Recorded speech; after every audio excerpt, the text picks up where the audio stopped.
Chinese media fired yet another broadside at President Tsai Ing-wen over recent remarks she made to the Washington Post, saying that a Chinese deadline for Taiwan to recognize the so-called 1992 consensus amounted to violating the popular will.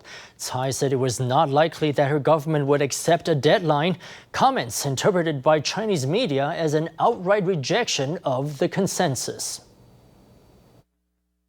The first international media exclusive Tsai Ing-wen gave as president was to the Washington Post. Tsai stated that Taiwan is a democratic society in which the leader has to follow the will of the people. She went on to point out that current public sentiment means that there's not a high probability of her accepting the so-called 1992 consensus. Chairwoman Tsai clearly told China that we would not accept a deadline for recognising the consensus. If the Taiwanese people do not recognise the 1992 consensus, then there's no way that the 1992 consensus can become the consensus of Taiwan. An article in the Chinese state-run tabloid Global Times interpreted Tsai's remarks as a formal rejection of the 1992 consensus.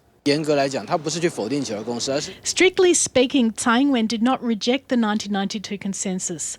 She was just letting China know that there's no appetite in Taiwan for its insistence on such a premise. Both parties need to lower their expectations and deal with each other pragmatically.